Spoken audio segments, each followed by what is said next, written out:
Break ನಂತರ ಮತ್ತೆ ಸ್ವಾಗತ. ಪ್ರಜ್ವಲ ರೇವಣ್ಣ ಪೆನ್ ಡ್ರೈವ್ ಪ್ರಕರಣಕ್ಕೆ ಸಂಬಂಧಪಟ್ಟಂತೆ ಬ್ರೇಕಿಂಗ್ ಬರ್ತಾ ಇದೆ, ನೋಡ್ಕೊಂಡ್ ಬರೋಣ.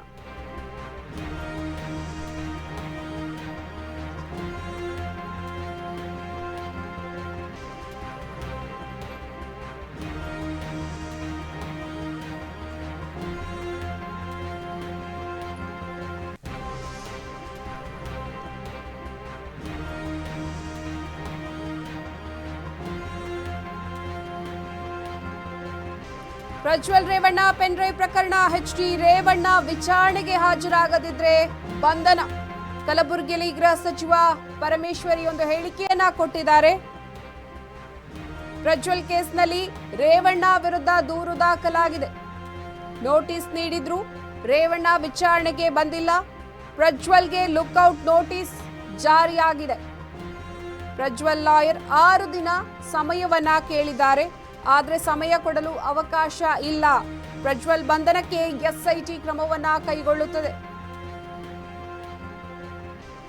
ಸಂಸದ ಪ್ರಜ್ವಲ್ ರೇವಣ್ಣ ಪೆನ್ ಡ್ರೈವ್ ಪ್ರಕರಣ ಸಾಕಷ್ಟು ತಿರುವುಗಳನ್ನು ಪಡೆದುಕೊಳ್ತಾ ಇದೆ.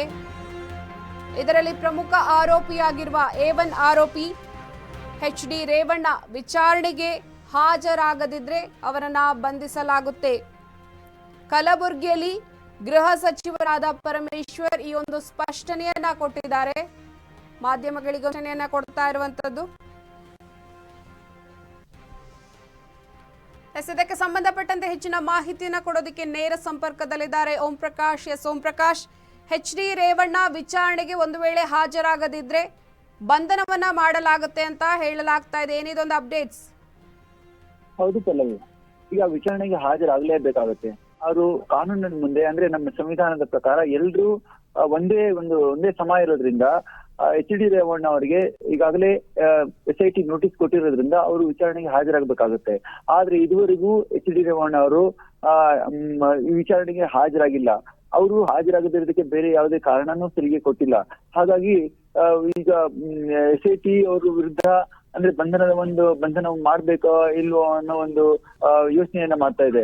ಈ ವಿಷಯವಾಗಿ ಗೃಹ ಸಚಿವ ಪರಮೇಶ್ವರ್ ಅವರು SIT ಖಂಡಿತ ಅವ್ರನ್ನ ಬಂಧನ ಮಾಡುತ್ತೆ. ಯಾಕಂದ್ರೆ ಅವರು ಇದು ಏನು ಶರಣಾಗ್ಲೇಬೇಕು ಮತ್ತು ವಿಚಾರಣೆಗೆ ಅವರು ಸಹಕರಿಸಲೇ ಇದ್ರೆ ನಾವು ಬಂಧಿಸದೇ ಇರೋದಕ್ಕೆ ಸಾಧ್ಯನೇ ಇಲ್ಲ ಅಂತ ಹೇಳಿದ್ರು. ಯಾಕಂದ್ರೆ ಪ್ರಜ್ವಲ್ ರೇವಣ್ಣ ಅವರು ಈಗ ಸದ್ಯಕ್ಕೆ ಅವರು ಜರ್ಮನಿಯ ಫ್ರಾಂಕ್ಫರ್ಟ್ ನಲ್ಲಿ ಇರೋದ್ರಿಂದ ಅವರಿಗೆ ಅಂದ್ರೆ ಅವ್ರನ್ನ ಬಂಧಿಸೋದಕ್ಕೆ ತಡ ಆಗ್ತಿದೆ.